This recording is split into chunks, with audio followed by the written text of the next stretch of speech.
Hiyo, Internet. Bear here with a playthrough of the PS2 port of the original Metal Gear. Now, I'll give a spoiler warning right at the start. I will be addressing a couple of plot points throughout this game in relation to events that take place in Metal Gear Solid 5. If you have yet to finish Metal Gear Solid 5 and see the full ending, consider yourself warned.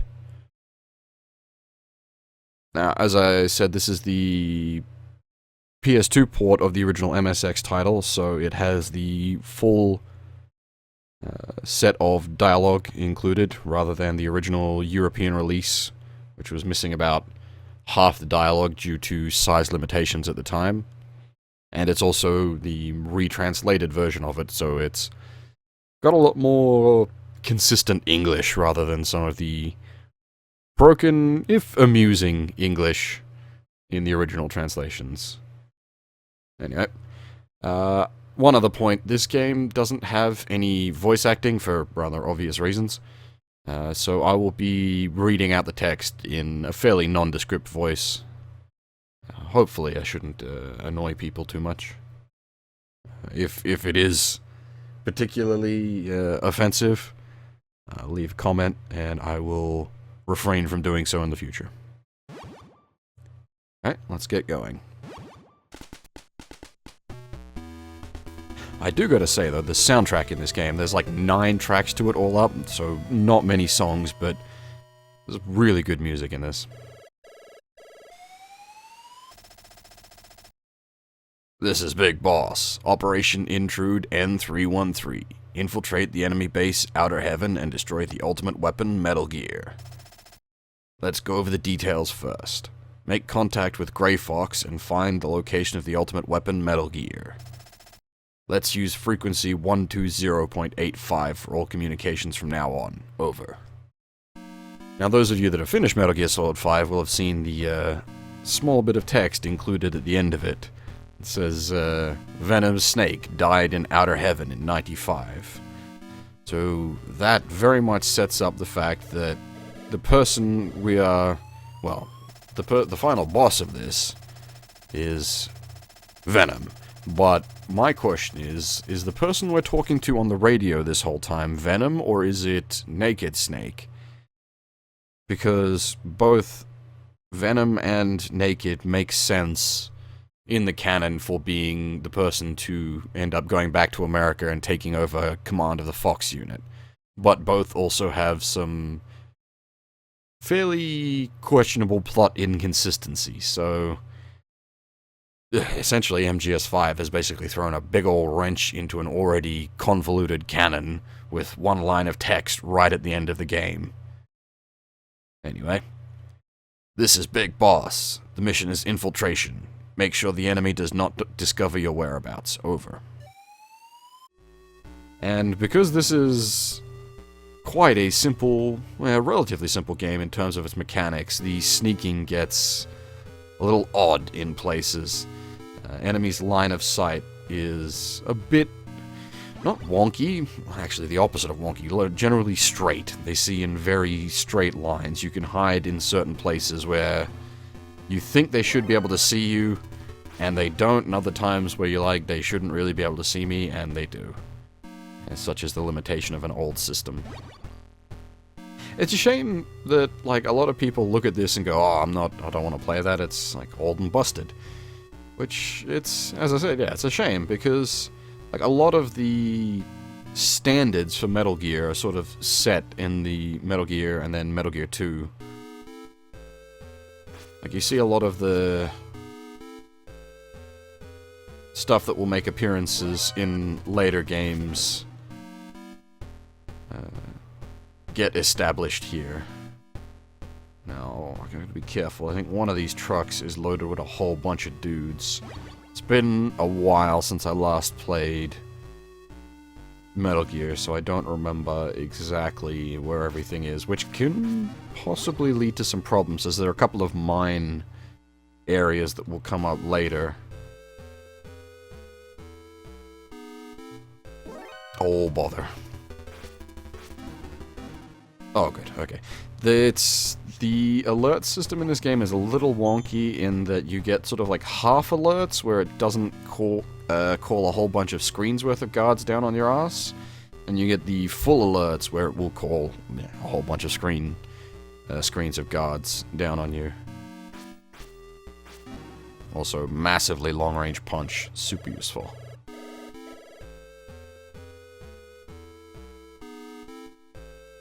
If I recall correctly, there should be a gas mask in here. Now, almost every time I have played through this game, I have... Ah, yes, the yawn, I'm sleepy, which is rather famously poorly translated in the NES version as I am sleep. I have forgotten that gas mask a number of times in different playthroughs of this game, and that will, like, you just waste a bunch of time, because you gotta potter all the way back here, and if you forget that it's in there, and you just sort of neglect to inspect that area, you can be left wandering about for some time, just like, how the hell do I get through this gas mask area? Because you can sort of... I think you can power through them if you've got, like, a whole pile of rations. I don't fully remember. I need to go quick. Alright, cool. We will grab the handgun, and things are about to get interesting. So I don't think you can properly ninja past these guards.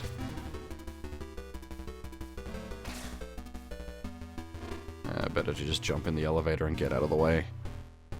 It did look like there was some timing there in which I could sneak past. Now, in the original version of this, you could only save in elevators, so I will be following that rule set. You can only save in an elevator.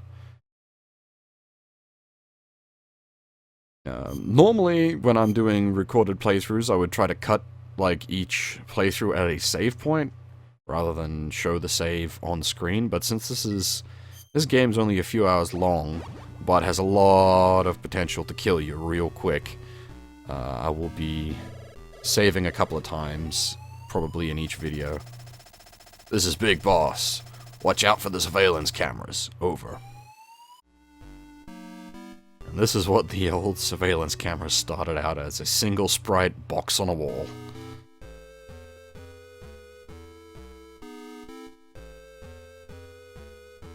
Now, as someone who can appreciate older video games, I do, like,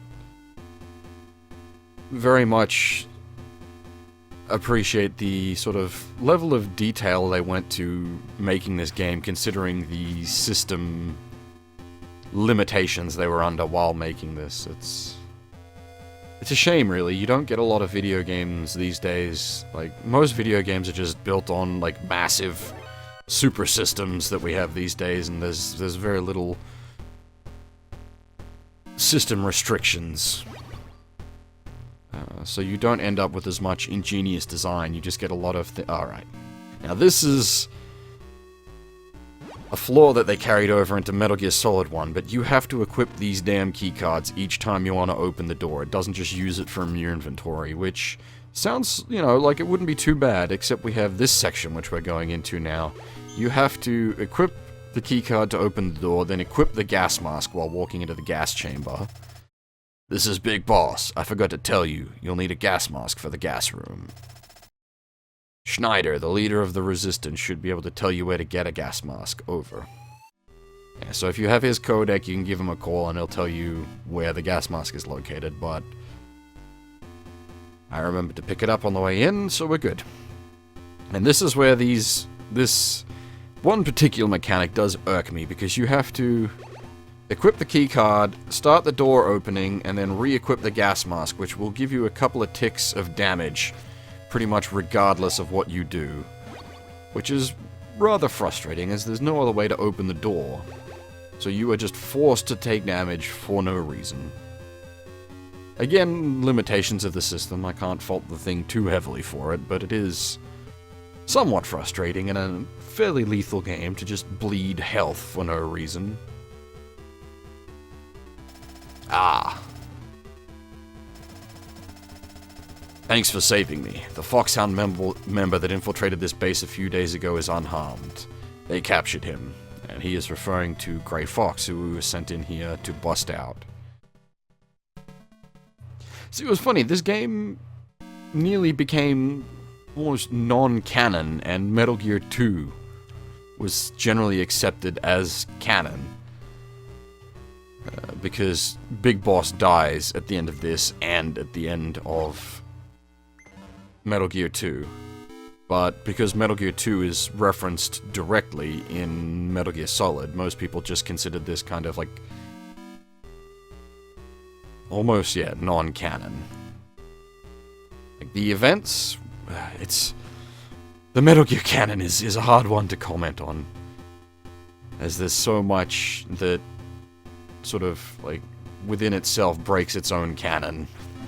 It's a mess. I mean, I love the franchise, so... There you go.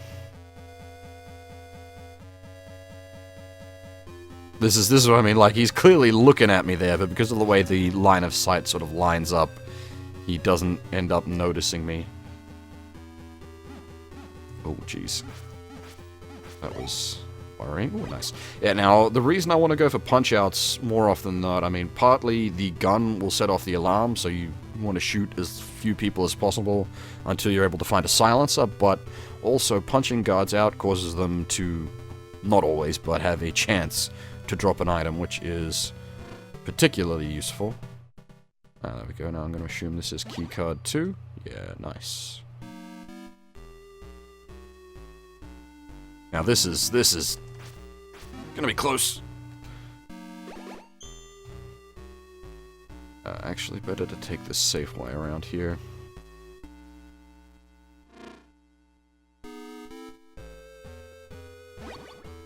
Now I'm a bit twitchy because I remember there being booby traps in certain rooms, but I have no idea which rooms they were. As I said before, it has been quite some time. Aha, yes! This is Big Boss. I forgot to tell you. In order to turn off the juice, you'll have to destroy the electric power panel. You need an RC missile. Schneider, the leader of the Resistance, should be able to tell you where to get one. Over. This is the original version of the Nikita missile. Take out the electric panel to cross the electric floor.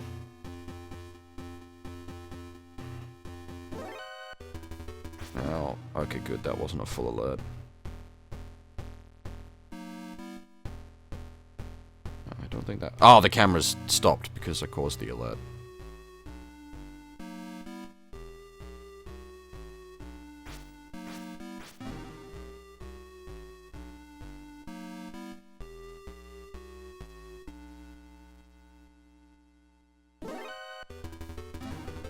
Oh no, full alert.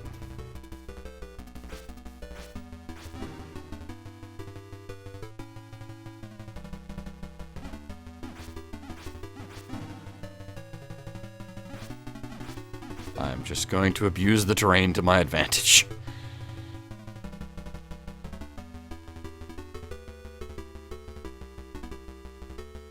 Also, I really like this piece of music, so...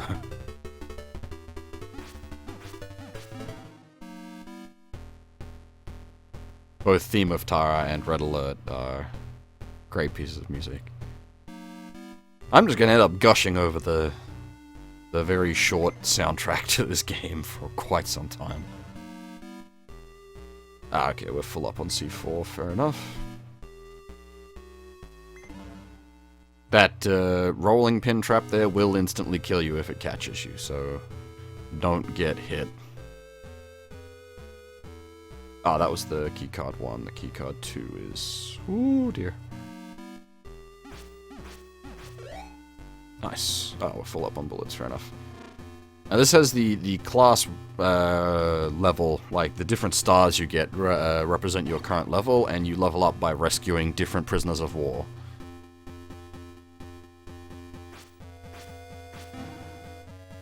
And by leveling up, you're able to carry more bullets, and your health bar can go higher. So currently, I think the health bar can only go about halfway before it maxes out. Whereas towards the end of the game, it will be able to pretty much completely fill up.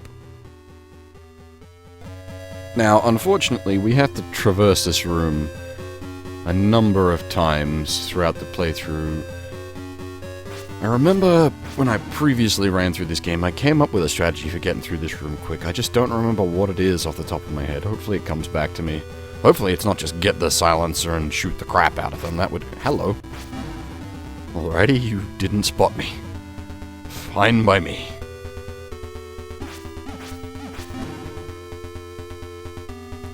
Anyway, now that we have the remote control missile, we can equip it and... Oh, bother, that's not what I meant to do. That's just the... Go get the RC missile message again. Now this is... Oh my goodness. I say, this is a little more fiddly than the MGS1 missile segment, just because you've only got the 4 cardinal directions the missile moves at a fairly quick pace. Thankfully, it is a consistent pace, so it's easy enough to work with.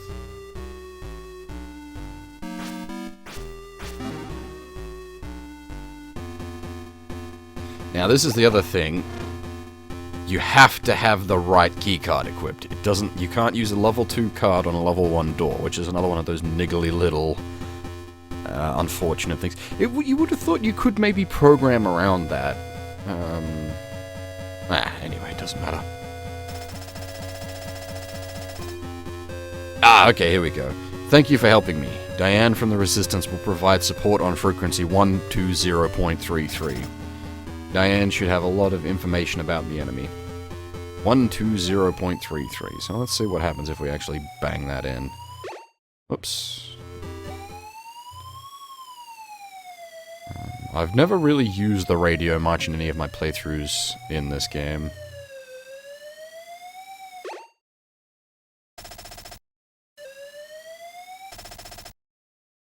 This is Steve. Diane, I don't know if Diane...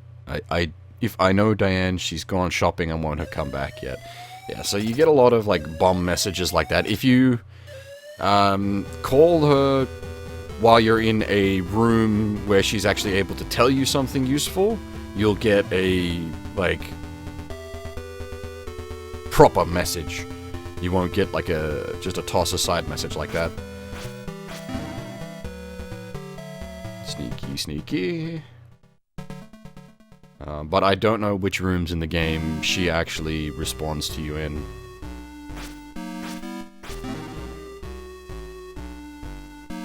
I think we finally get to our next elevator. We do. Excellent. Good time for a save.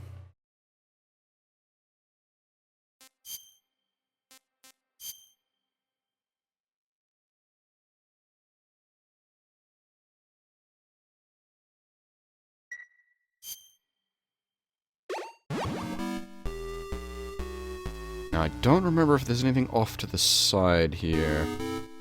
Okay, a bunch of, like... Oh, bother.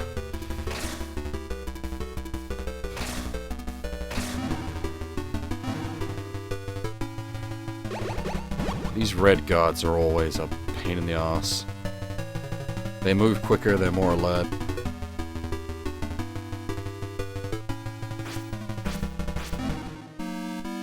Thankfully, though, this is just one of those rooms where if you set the alarm off and you clear the room, the alarm goes away.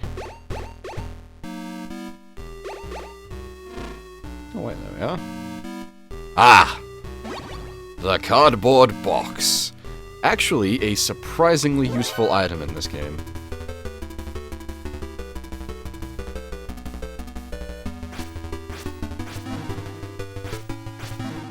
Abusing corners to punch guards is definitely a way to go. Ah, we're actually way back in one of the earlier sections. What the?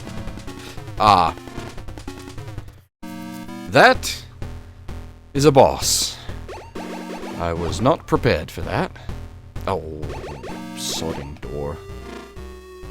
Right. Let's equip the rations and go in.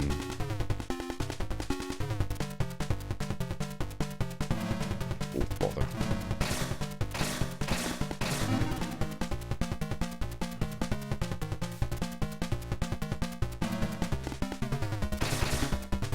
Oh my goodness, they can shoot through corners. And that is why we save.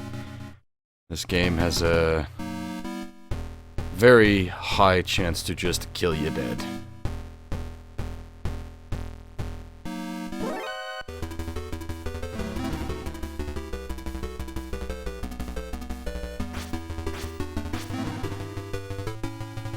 Because bosses are just kind of like that in this game. They just sort of spam bullets at you and you fall over.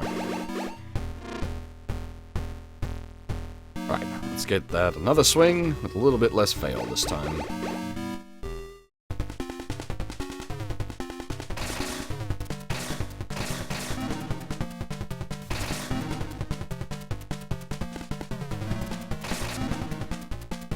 Bit more aggressive, a bit less playing like a coward, seems to be working out for us. Cool. Ah! The silencer. Very nice. I'm not certain... Okay, it just automatically equipped it. Cool. Okay, that is definitely handy. What is behind this door? Ah, machine gun. Oh, grenade launcher. Even better. With no bullets. That does look a lot like a machine gun, though.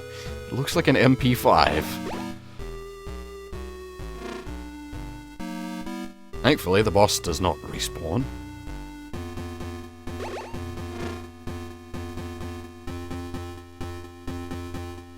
I'll just zip through here.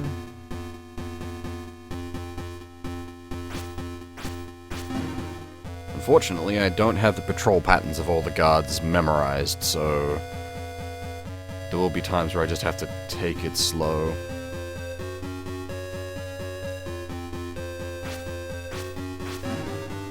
I think I can just dash up into the elevator, because, yeah, he has to turn that way first.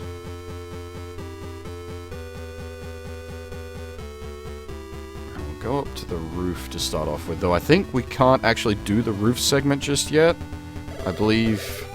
Yeah, here we go. This is Big Boss. I forgot to tell you. There's a wind barrier on the roof. Look for a bomb blast suit. Over. Yeah, we need the bomb blast suit, or otherwise it just... the wind pushes us back. So we have our next objective. Find the bomb blast suit. Got a few different levels which we're able to explore. Definitely put another save down, though.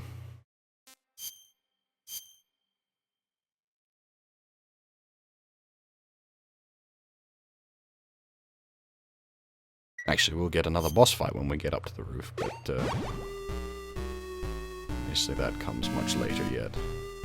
Now! Ah! I am an idiot. I forgot to pick up the cardboard box. I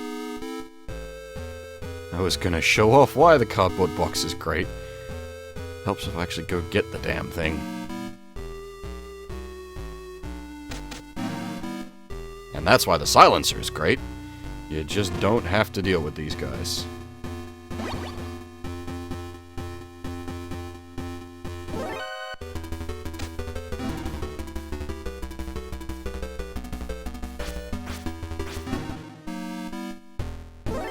Oh, really?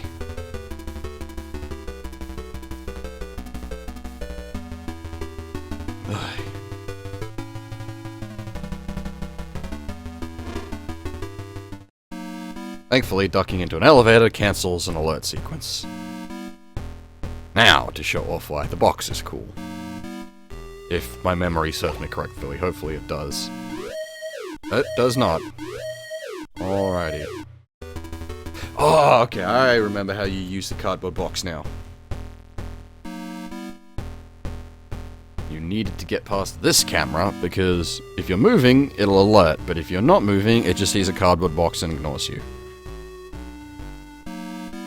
Unfortunately, that does not apply to the guards.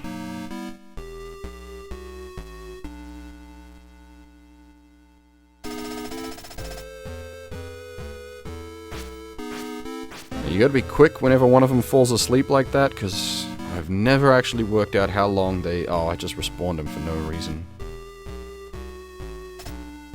I've never properly worked out how long they stay asleep for. Sometimes they stay asleep for ages, other times they just wake right up. Ah! Now, I believe we actually might get a response from her in this room. Nope. How about Big Boss?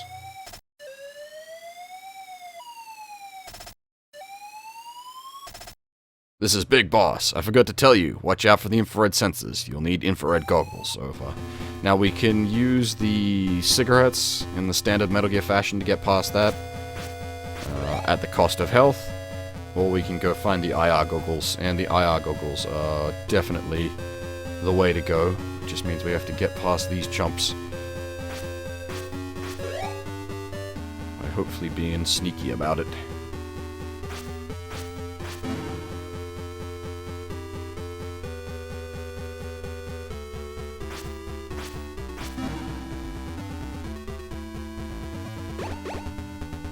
Unfortunately, every door you come up to, you have to try your ever-increasing list of keys. Ah, we got full bullets. Oh, this is just bullets and C4. Okay, this is not actually that useful to me.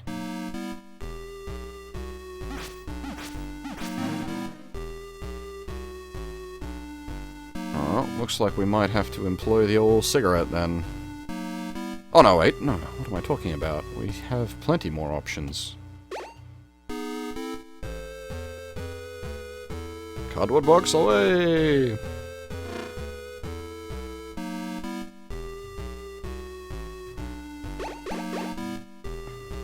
It's just the cost of life for using it is too rough, which it's a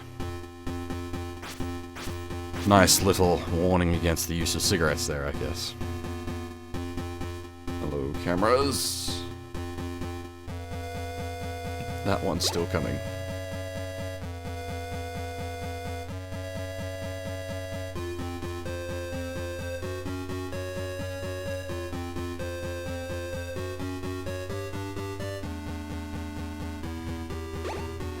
Ah, good. Good on the first try.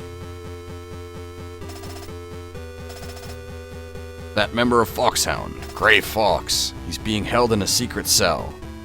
I believe we'll discover more about that particular fact later. And we just need to abuse our cardboard box liberally through this segment. If we go... I think I might have stopped in a bad place, actually. Poor life choices there, me.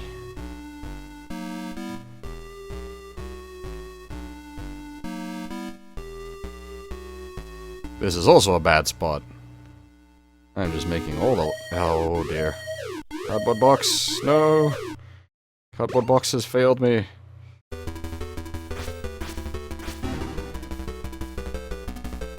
And the only problem with these, like, the diagonal shots these guys can make is sometimes they can, like, sneak around corners and get you while you're hiding.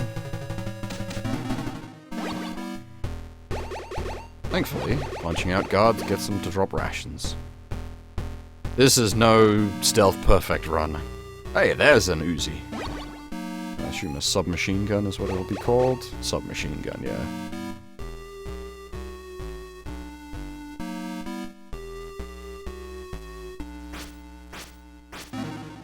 Definitely useful against certain bosses, but helps if it has ammo. We need card 1, cool. There we go, level up. The only way to get close to the secret cell is to get caught. Yeah, which, as I said earlier, this game introduces a ton of the storytelling elements that we see across the entire Metal Gear franchise. Though not often do you actually have to get yourself caught. I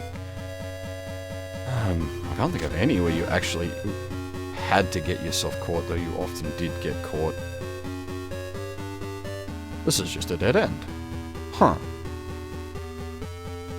I was... Oh, okay, I got myself caught. Alright.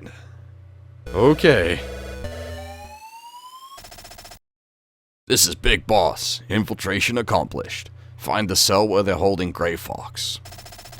Check the walls. Over. And I think that will make a good point to end this video. Thanks for watching all, and hopefully I'll see you all next time.